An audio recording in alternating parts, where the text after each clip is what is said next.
Эфирде кабарлар маалыматтык программасынын кечки чыгарылышы студияда Нургүл Өзкөналиева иштейт. Саламатсыздарбы? Мамлекеттик гимндин авторлорунун бири Шабданбек Кулуев бүгүн жерге берилди.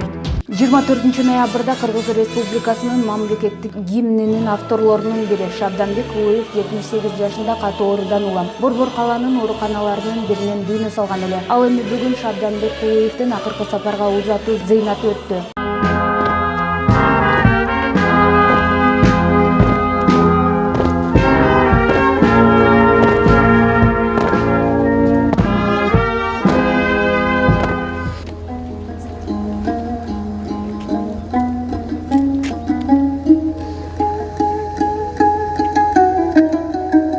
Адам алдына көп максат коет. Бирөө бай болгусу келет, бирөө бий болгусу келет, бирөө ийгиликке жеткиси келет, бирөө дүйнөгө таанылгысы келет. Ал тилектердин бирөө болсо, бирөө болбойт экен. Ошон үчүн арман дүйнө экен, жалган дүйнө экен. Бирок бир нерсе чындык. Өлүм акыры башка келет. Ошон үчүн акылга келем десең, жан дүйнөмдү байытам десең, адамгерчилик деңгээлимди көтөрөм десең, табытты көрүп тур дейт, мүрзөлөргө барып тур дейт. Жердин алдына бир түшкөндөн кайра үстүнө чыкпайбыз.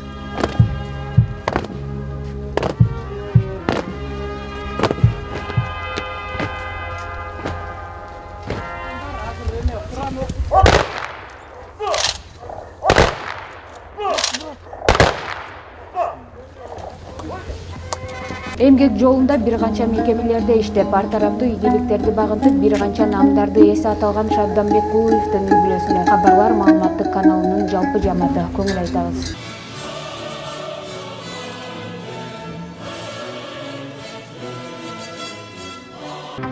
Өмүрбек Текебаев Жогорку Кеңештин комитетине мүчө болуп дайындалды. 25 ноябрда Жогорку Кеңештин депутаттары Өмүрбек Текебаевдин конституциялык мыйзамдуулук, мамлекеттик түзүлүш жана Жогорку Кеңештин регламенти комитетине кошту. Бул чечим парламенттин отурумунда кабыл алынды. Буга чейин Темирлан Өмүркуловдун өтүнүчүн Бишкек шаардык административдик соту канааттандырып, Борбордук шайлоо комиссиясынын Өмүрбек Текебаевге депутаттык мандаты кайтарып берүү жөнүндө чечим мыйзамсыз деп тапкан. Кийинчерээк Борбордук шайлоо комиссиясы Бишкек шаарынын административдик сотунун Өмүрбек Текебаевге депутаттык мандат мыйзамсыз берилген деген чечим боюнча сотко кайрыла тургандыгын билдирди.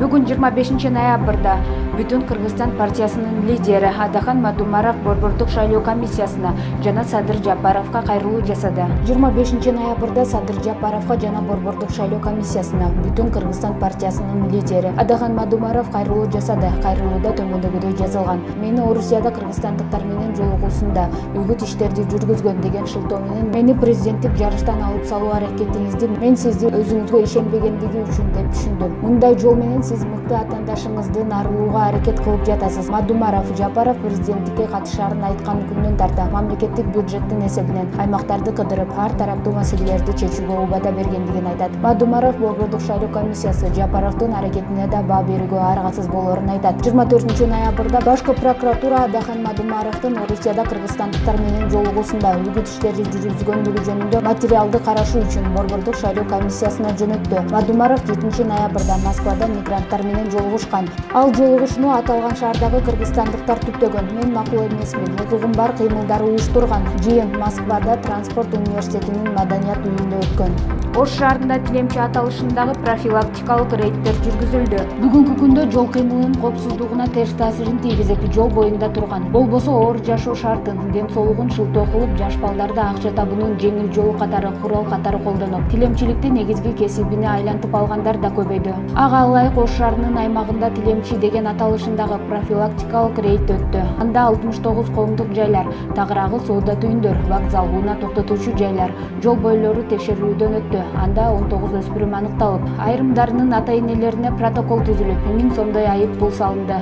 Кармалган өспүрүмдөр жана алардын жакындары менен профилактикалык маектер жүргүзүлдү. Учурда бул багытта иштер уланууда. Ушуну менен эфирибиз аяктайт. Биздин каналга жазылып, акыркы жаңылыктардан кабардар болуңуздар.